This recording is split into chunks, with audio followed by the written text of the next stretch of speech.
Before we leave the pigeon situation, there was an incident with Cyndi Lauper in 2004. She was singing outdoors in Boston one summer night, and in the middle of a long, sustained note with her eyes on the sky, a pigeon flew overhead and, a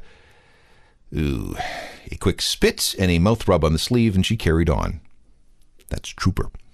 Finally, this could have been the ultimate road trip, if things had gone according to plan, which, of course, they didn't. Blur was supposed to play a gig on Mars. Well, sort of. Bassist Alex James and drummer Dave Rowntree have always been fans of space and astronomy. Alex, in fact, is the artist in residence in the astrophysics department at the University of Oxford. Dave has his pilot's license, and he's always been interested in the great beyond.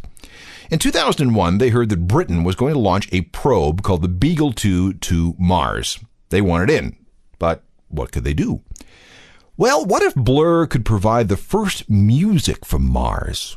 They could write a song for the probe that would be broadcast to the universe upon a successful landing. It would be the probe's way of saying, hey, I'm here, I'm all right, and I'm about to start searching for life on Mars. The British Space Agency thought this was a great idea. After all, at the time, Blur was one of the 2 or 3 biggest bands in the UK. How properly British would this be if the first British probe to Mars signaled its success by playing a properly British song? And besides, the usual methods of communication was usually just a bunch of boring computer telemetry. Why not celebrate in song? Essentially, said Rowntree, we're going to play the first gig on Mars. As it turns out, the contract we have with the record company covers us for both the Earth and the solar system. So, it came to pass that on January 30th, 2002, the Blur Boffins went into the studio to program a specially commissioned piece of music loosely based on a mathematical sequence.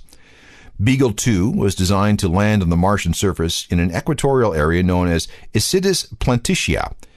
It was launched on June 2nd, 2003, with a projected landing on Christmas Day of that year. Awesome! So what happened? We don't know.